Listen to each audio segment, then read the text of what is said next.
think I should have extend my thanks to all the Slovenians, starting from the initiative led by Mr. Bernoshi, and those activities led to, at least to raise awareness in Europe by the Slovenian activities.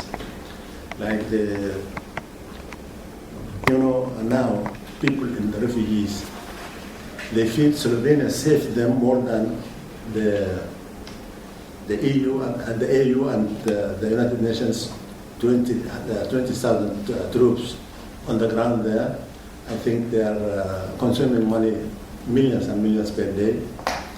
And the effect they did was very minor towards that effect which was made by these small cameras sent from Slovenia here and brought by this my friend Tomo Kniža and his colleague Kaliman Miheli. They brought us about 45 pieces of small cameras. Yes, yeah. And we divided this in the camps of the refugees and the IDPs. And we concentrated on the refugees because the violence was against them very much bigger than the IDPs inside the country.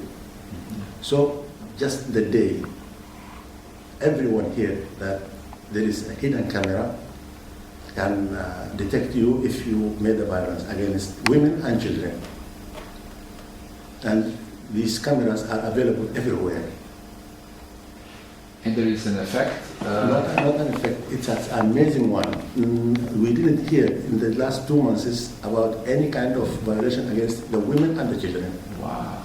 Because of these small cameras. Yeah. They're afraid that they don't know where it is. They don't know where it is. And they are afraid to be caught. So everyone is taught.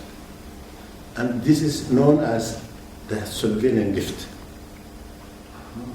Oh, that's who would have thought, it's a small thing, but can make such a big change? We are completely puzzled that this small thing made that much of effect, despite the presence of 20,000 troops on the ground, and they are doing nothing. Even they don't move to witness what happened on the ground, unless they are permitted by the government of Sudan. So they are, for us, useless. Despite their number, and we don't care what is that they are doing, but we feel that they are only wasting the money of the world there in Darfur. This is one. The second, I think, for us, I should not at least bother you to speak about history, but what is now and what is that we are expecting from the future if things go like what is happening today. I think first what you call an agreement signed between the movements and the government in Doha, in last February 23rd. That very day we signed this, the bombardment started from the side of the government. And until today, they did not stop. On daily basis, they are bombarding the areas where they suspect these gunmen are there. But the fact they are bombarding the villages and the villagers and the water resources for the people and their livestock. The worst happened when people feared the daylight and they gathered around the water resource in an area named Gilgili on the 28th of April. They were bombarded in the night, killing as if at least half of the livestock which were there, and 8 people were killed that night. Then this bombardment. Then from the 27th of April they started land troops to attack the area of Jebel Moon, where they feel that it is the base of the of the movements. Since then, we battled with them 4 times. Luckily, we succeeded to defeat them in these 4 times. But the offensive is still there, and they are trying to attack us from 3 sides. And we are prepared for that. We don't fear that they are coming. But to tell these movements' effect on the civilians.